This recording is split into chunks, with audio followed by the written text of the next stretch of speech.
компанија се трудиме да ги привлечеме, посебно младите, и креиравме програма за нивен развој и уште кога се во матуранти, во 4-та година средно, правиме насоки за насочување и укажуваме каде би можеле во иднина да си го најдат своето вработување, кое ќе добие и подобра работна позиција. Последно време се соочуваме со големи недостатоци да обезбедиме и вработени во делот на оператори на машина, електромеханичари, електротехничари, значи со средна магацинери, возачи со средна стручна спрема, не со високо образование.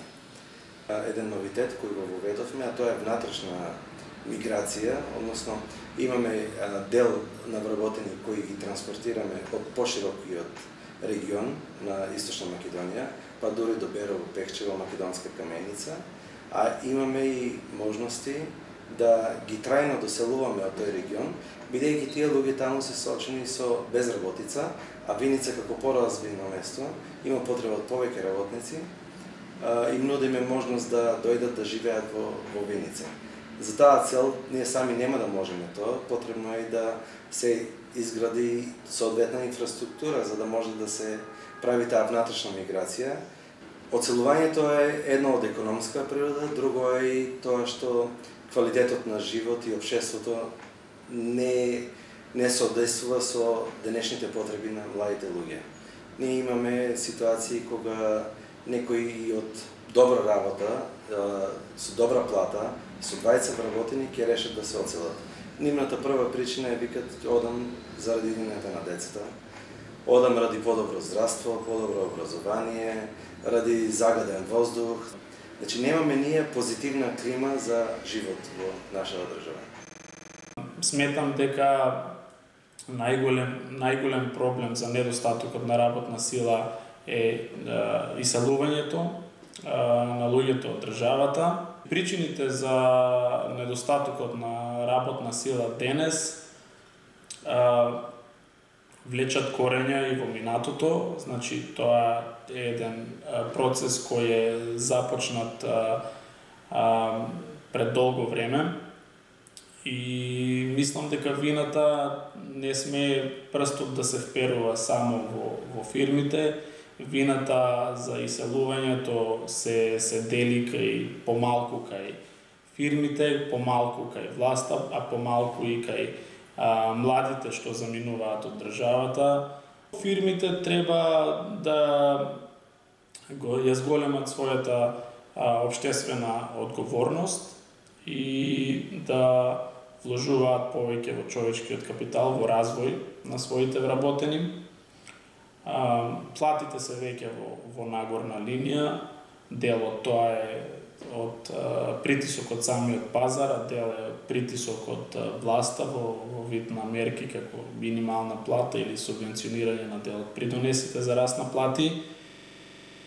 Како компанија Раде Кончертеп ние имаме случајно договори со Машинскиот и Електрофакултетот, со кои ги работиме различни проекти за да можеме да ги најдеме соодветните инженери што во иднина ќе работат во нашата компанија. Додека со неколку школи во Скопје имаме случајно договори за пракса, а со средното училиште Михајло Пупин имаме и веќе договорено да можеме да земеме и ученици кои од прва година ќе учат во тоа училиште, а потоа да дојдат да работат во нашата компанија, со тоа што ние ќе ги пратиме од самиот почеток, значи од првата година на средното училиште. Во последно време студентите и учениците не се озбилни во својата работа со обавувањето на праксата. Пред се тука би рекол дека тоа е од домашното воспитување, но секако и од воспитувањето на самите професори. Се надевам дека во иднина и замолувам во иднина дел од професорскиот кадар самиот да се дообразува, но и самиот да биде поприсутен на часовите кога ќе се работи со тие ученици. Еден од проблемите и кадарот што заминува од Македонија, но и промената на работните места на самиот кадар од една во друга компанија е проблем. За компаниите, затоа што вие сте го обучили работникот на едно работно место, тој заминува после некое време во друга компанија, се губи компанијата што се заминува работникот од кај него, но и компанијата не добива многу од тој работник на другото место, затоа што и таа треба да го обучува за останатите работи што ги работи. Ние како бизнисмени, како работодавачи се трудиме да имаме задоволни работени, но не можете вие да задржите некој кадар кога целата ситуација во Македонија политичка и економска е тешка и секој од тие луѓе не иде само за поголема, повисока плата, него иде и за мир и за благосостојба на целото свое семејство.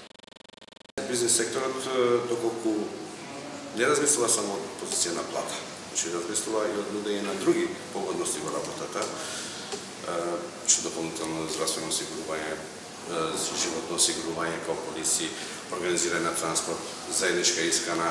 Проблемот го решаваме така што одредени кадри во областа на земјоделството и ветеринарството, средна стручна спрема, кои што ги доедуцираме и преквалификуваме со менторство во нашата компанија, значи со поискусите вработени, кои што го добиваат цело време низ процесот на работа и до момент кој ќе биде самостојно за може да ги реши своите работни задачи.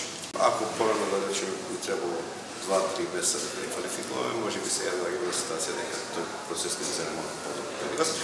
Може да се најдат се уште луѓе кои што се расположени за работа, сепак дејноста на земјоделството е малку потешка како таква. Јас проблемот би го префрлил на друго место, да речеме, ајде како родител.